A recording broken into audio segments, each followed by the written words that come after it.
Assalamualaikum warahmatullahi wabarakatuh, sedulurku semuanya dimanapun panjenengan berada. Jumpa lagi dengan saya Carito Budoyo, sebuah channel yang membahas tentang seputar kebudayaan, baik dari sejarah, mitos, legenda, dan lain sebagainya. Pokoknya sesuatu yang ada kaitannya dengan kebudayaan, semuanya akan saya bahas di channel saya ini, sedulur.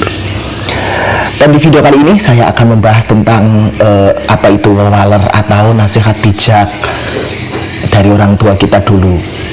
Kenapa hal ini perlu dibahas, sedulur? Karena biasanya orang tua kita dahulu ya, di dalam memberikan nasihat bijak kepada kita atau wawaler, itu pasti disebutkan kata ora ilok. Nah, terkadang baik saya maupun panjenengan, saya yakin itu banyak yang takut dengan kata ora ilok ini. Jadi kita melakukan hal-hal baik yang nasihatkan oleh orang tua kita itu didasarkan karena rasa takut itu tadi. Seperti contohnya, kalau kita mainan beras nanti tangan kita akan bengkok, atau ojo dolanan beras engko tanganmu ndak kiting. Itu adalah kata-kata wawaler yang diutarakan dalam bentuk ora ilok, sedulur. Tapi apakah benar jika kita main beras tangan kita nantinya bisa kiting atau bengkok? Kalau menurut saya itu sebenarnya adalah sebuah bentuk sanepan atau kata ganti daripada menggunakan kata yang sebenarnya nanti anaknya ngeyel. Lebih baik ditakut-takuti. Kemungkinan itulah bijaknya leluhur kita zaman dahulu. Tapi apakah sampai sekarang masih digunakan? Masih. Tetapi saya kira anak-anak kita sudah mengalami evolusi yang sangat luar biasa, mengalami perubahan yang sangat luar biasa dari zaman dahulu sampai ke zaman ini. Sekarang anak-anak kita sudah banyak yang cerdas, sehingga jika dikatakan seperti itu, saya yakin banyak yang akan melawan. Tetapi banyak juga yang masih percaya dan sangat mempercayai dengan akibat daripada ora ilok ini, sehingga jika itu dilaksanakan, apa yang dilarang oleh orang tua kita dulu itu dilaksanakan, saya yakin itu banyak yang mengalami kejadian seperti apa yang dikatakan dalam wawaler tersebut atau kata ora ilok tersebut. Misalnya mainan beras tangan ojo dolanan beras kok tangan ndak kiting. Kalau mainan beras, kalau memang dipercaya ya kiting beneran.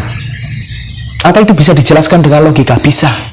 Dalam beberapa teori banyak yang mengatakan, para ahli ya, itu apa yang kita pikirkan itulah yang akan kita dapatkan. Maka kalau kita memang benar-benar meyakini bahwa ora ilok itu memang beneran, ya misalnya jangan duduki bantal nanti udunan atau bisulan, ya benar, begitu duduki bantal nanti ya bisulan, karena kita memang sudah yakin dengan hal tersebut, sehingga mindset kita itu benar-benar meyakini bahwa hal itu memang benar-benar akan terjadi. Walaupun bisulan yang panjenengan derita itu bukan karena dari menduduki bantal, mungkin karena panjenengan habis main di pasir atau di tempat kotor sehingga kuman masuk, jadilah bisul.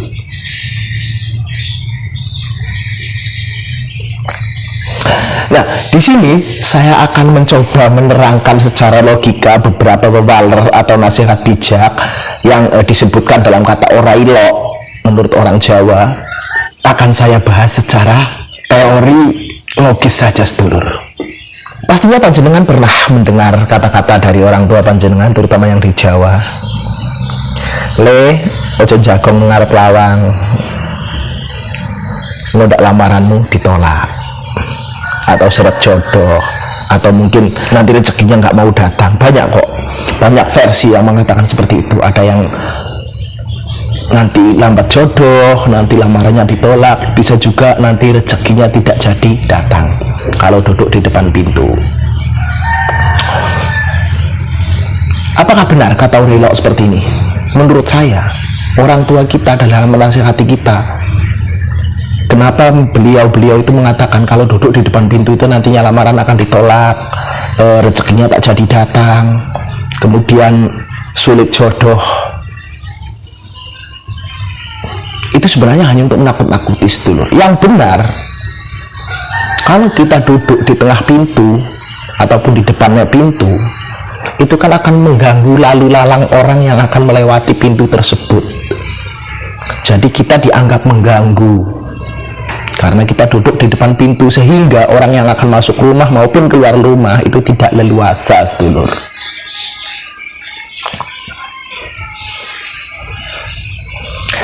Terus yang kedua, ora ilok yang kedua, ojo dolanan sore-sore, ojo dolanan pas sindekolo atau sore-sore senja, engkau ndak digondol wewe gombel. Banyak yang mengatakan seperti itu.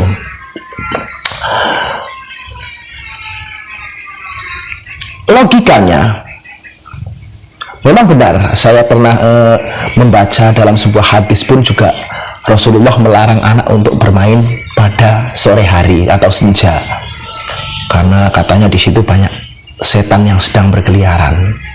Tetapi kita penjelasannya secara logis saja lah. Saat senja itu sudah saatnya kita menunaikan sholat maghrib bagi yang muslim, ataupun umumnya juga untuk masyarakat semuanya. Saat senja itu adalah saatnya untuk kita beristirahat setelah seharian kita beraktivitas. Jadi alangkah lebih baiknya jika di saat senja itu kita beristirahat di dalam rumah, kecuali kalau memang ada kepentingan keluar rumah seperti beribadah atau mungkin ada keperluan yang penting ke rumah tetangga, dipersilahkan.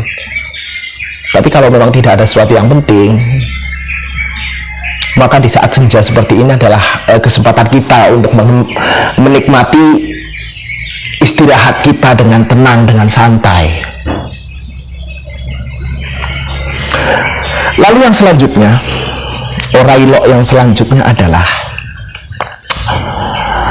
nek nang pinggir segara ojo nganggo klambi ijo, mengko ndak digawa Nyai Roro Kidul. Artinya kalau di pinggir pantai itu jangan memakai baju hijau, nanti kamu bisa dibawa Nyai Roro Kidul. Orang tua kita biasanya berkata seperti itu zaman dahulu. Logikanya memang benar, kalau di pinggir pantai, nggak cuma di pantai selatan, di pantai utara, di pantai manapun di seluruh dunia, itu memang tidak baik memakai baju berwarna hijau ataupun biru, sedulur. Nggak baik. Kenapa? Seandainya ada terjadi sesuatu hal yang tidak kita inginkan, misalnya kita digulung ombak ke tengah laut, itu tim SAR akan kesulitan mencari kita karena baju yang kita pakai itu sama warnanya dengan air laut.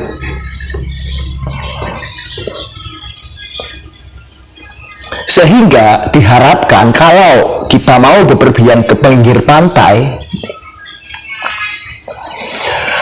kita disarankan memakai baju yang berwarna terang, tapi hindarilah warna hijau atau biru seperti merah, kuning, dan lain sebagainya. Itu boleh. Karena apa? Seandainya itu tadi, jika terjadi hal-hal yang tidak kita inginkan, misalnya kita dibawa ombak, itu tim penolong akan segera cepat mengetahui kita di mana kita berada karena baju kita itu menyolok. Mereka bisa dengan cepat melihat kelainan warna dari baju kita dengan warna air laut, sehingga kita bisa, harapan tertolong itu tinggi, sedulur.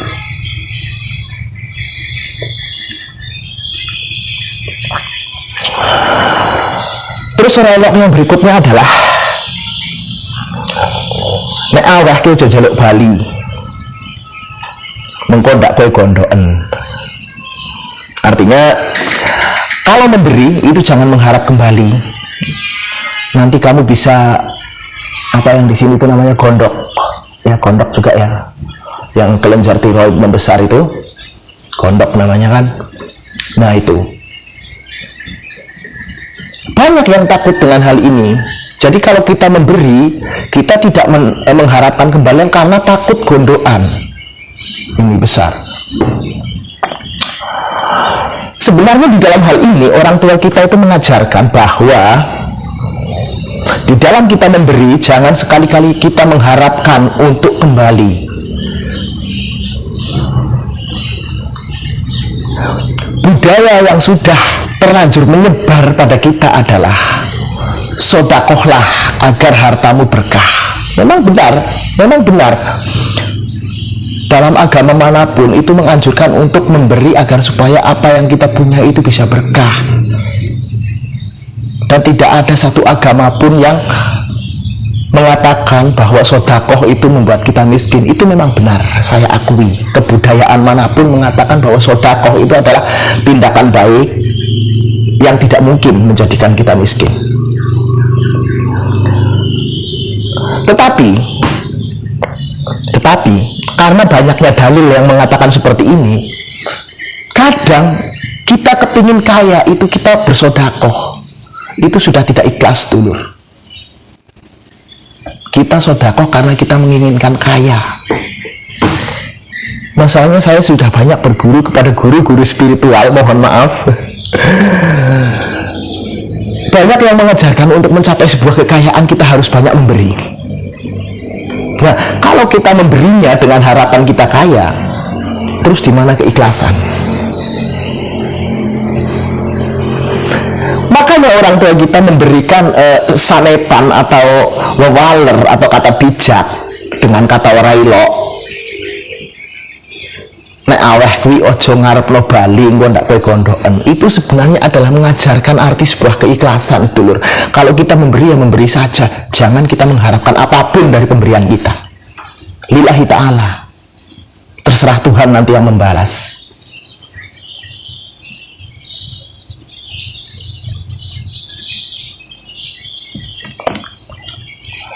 Ada lagi, sedulur, wewaler menurut saya serem dari orang tua kita dulu, tapi juga bisa dijelaskan dengan penjelasan logis kok. Henduk nek ngicipi sak duduh ojo nganggo irus, mengko ndak ayumu keri nang irus. Ada seperti itu, sedulur. Maksudnya kalau mencicipi kuah sayur itu jangan pakai sendok sayurnya secara langsung.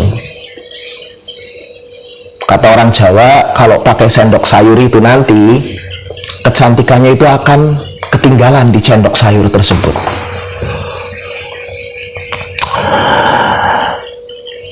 Menurut saya memang benar orang tua kita menasihati hal yang seperti ini, dikarenakan apa? Sendok sayur itu akan digunakan oleh orang banyak untuk menyendok sayur ke dalam piring kita masing-masing. Nah, tindakan kita mencicipi sayur melalui sendok sayur secara langsung itu sebenarnya juga tidak sopan, tidak baik, dan jorok. Sehingga disarankan kalau kita memang mau mencicipi sayur, pakailah sendok makan, ataupun kalau pakai sendok sayur juga dituangkan ke tangan lalu dicicipi. Kalau saya dari kecil memang seperti itu, sedulur, karena saya juga bisa nyayur, soalnya saya bisa masak dari kecil, saya bisa masak. Tapi belum pernah saya mencicipi dari sayur, takut gantengnya saya nanti katut diirus itu. Makanya dari irus atau sendok sayur itu kuahnya saya ambil sedikit, terus saya tiup-tiup sebentar, saya masukkan ke tangan sini, ke tangan kiri terus terang, ke tangan kiri langsung dicicipi. Karena yang ambil kan tangan kanan. Kalau dulu memang iya, takut ganteng saya nanti ikut diirus itu tadi, ketinggalan di sendok sayurnya. Tapi kalau sekarang ya memang begitu. Jadi kita tidak diperbolehkan untuk mencicipi langsung dari sendok sayur. Karena apa? Itu memang perbuatan yang tidak baik dan jorok. Karena sendok sayur ini akan digunakan oleh orang banyak. Gitu loh, sedulur. Dan saya yakin masih banyak wewaler-wewaler atau kata-kata orailo-orailo yang lain yang mungkin kalau saya bahas di sini itu tidak habis satu hari satu malam. Pesan dari video saya ini adalah panjenengan di dalam mendengar sesuatu apapun itu, khususnya yang berhubungan dengan orailo, kalau memang panjenengan memang takut dengan yang namanya orailo, itu ibaratnya lah panjenengan dikasih kelapa itu jangan dimakan sama sepet-sepetnya, sama kulit-kulitnya, tapi dikupas dulu, diambil dalam dagingnya itu, lalu diminum airnya, sepet sama batoknya dibuang saja. Semoga panjenengan bisa mengerti, sedulur, dengan apa yang saya sampaikan di video saya kali ini. Terakhir saya doakan buat panjenengan semuanya, sedulur, semoga panjenengan dikarunia keberkahan rezeki, dikarunia anak yang soleh dan solehah, diberikan kehidupan yang makmur, sentosa, sejahtera, gemah ribah jinawi, serta juga punya kehidupan yang berguna baik bagi agama, nusa maupun bangsa. Amin amin amin ya rabbal alamin. Wassalamualaikum warahmatullahi wabarakatuh.